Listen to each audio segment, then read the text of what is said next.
có đâu mưa đâu chân trong đi bạc mơ chiều bên ngàn nhô mơ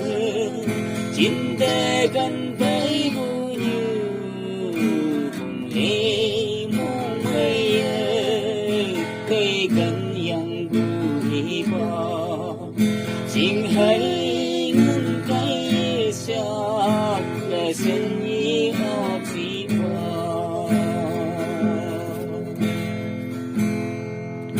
nhìn chương lòng cái ang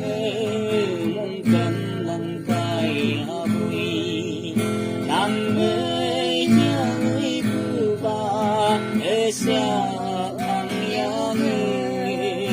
chiều đời mong ya em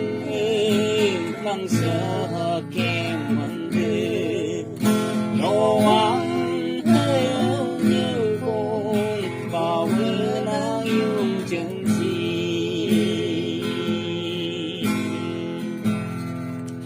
nhiều cô lại lần đầu si mấy mong ngồi ở phò lần cô cả lần cô si mấy mong ngồi ở phò em cô nhớ mơ si mấy mong ngồi ở phò si mấy mơ mong thương cô nhiều năm hay vốn cùng nhau nhìn chương lòng cái anh mong cỡ nắng tay vui nắng mây yang ibu ba besar ang yang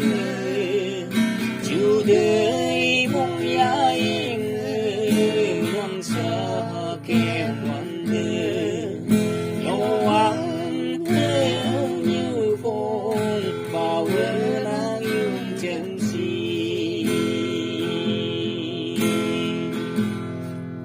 nhau anh